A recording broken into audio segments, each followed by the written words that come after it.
एक संत हिमालय के रास्ते से अपने शिष्य के साथ यात्रा पर जा रहे थे। पूरा रास्ता हरे भरे पेड़ों से घिरा था। जंगली जानवरों की डरावनी आवाजें पल पल में सुनाई दे रही थीं। चलते चलते रात होने को आई तो संत ने रात्रि विश्राम के लिए एक विशाल बरगद के पेड़ के नीचे अपना झोला रख दिया। पास ही बहते नदी में हाथ मुंह धोकर संत एक पेड़ के नीचे संध्या पूजा में लीन हो गए। पास ही शिष्य भी बैठ गया। कुछ ही देर बाद शिष्य के कानों में शेर की दहाड़ने की आवाज सुनाई पड़ी।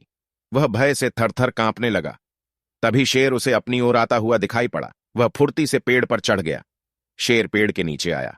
उसने ध्यान मग्न हुए संत को सूंघा, उनके चारों ओर घूमकर चक्कर काटा और कुछ क्षण मौन खड़े होकर चुपचाप वापस चला गया। मौन साधे सारा दृश्य पेड़ पर चढ़ा हुआ सिर्फ देख रहा था। कुछ देर बाद संत का ध्यान टूटा। दोनों ने कुछ जंगली कंदमूल खाए और सो गए। सुबह में नित्य कर्मों से निपटकर संत अपने गंतव्य की ओर चल पड़े।